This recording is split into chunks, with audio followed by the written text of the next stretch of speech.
Irna, eu volto com você.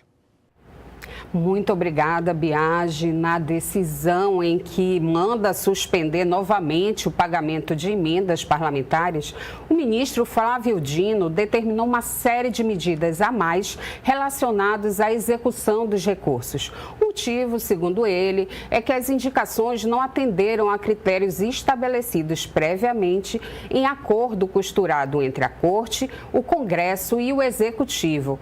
Além daquelas que a gente já comentou aqui, o ministro divulgou uma série de determinações. Dentre elas, as ações de rastreabilidade e transparência. O ministro determinou, por exemplo, que a Câmara dos Deputados publique em até 5 dias as atas das reuniões das comissões que aprovaram as emendas. Além disso, ele determinou que o Ministério da Saúde deverá garantir a manutenção do bloqueio dos recursos recebidos de transferências fundo a fundo e que as prefeituras e estados beneficiados com a verba abram contas específicas para cada emenda. Outra medida também está relacionada ao condicionamento da liberação de recursos para 2025. O Dino condicionou a liberação desses recursos orçamentários ao cumprimento de medidas de transparência aos critérios estabelecidos em decisões anteriores do STF.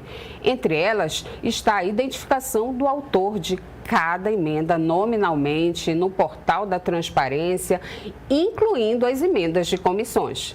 Além disso, a execução das emendas deve constar em outro portal, o Transfere.gov. Outro ponto é que a abertura do inquérito policial pela Polícia Federal. Além de suspender esse pagamento dos recursos, ele determinou a abertura de um inquérito pela Polícia Federal para investigar possíveis desvios na execução das emendas. Ele citou aí declarações de parlamentares como o Cleitinho Azevedo, do Republicanos de Minas Gerais, que denunciou a presença de lobistas e irregularidades no processo de distribuição das emendas. Outro ponto que o ministro Dino levantou tem relação com o risco de perpetuação de ocultação das origens das emendas. O ministro apontou que a falta de transparência e a possível ocultação dos parlamentares responsáveis pelas emendas contrariam uma decisão do STF de 2022. A referência é a decisão que derrubou o chamado orçamento secreto, que o Biagi citou anteriormente, e que a Corte ela considerou inconstitucional. Outro ponto é que as reuniões técnicas sobre as emendas de 2025, o ministro convocou essas reuniões com a nova cúpula do Congresso para discutir os critérios de distribuições de emendas com o objetivo de garantir a transparência e o cumprimento das decisões do STF.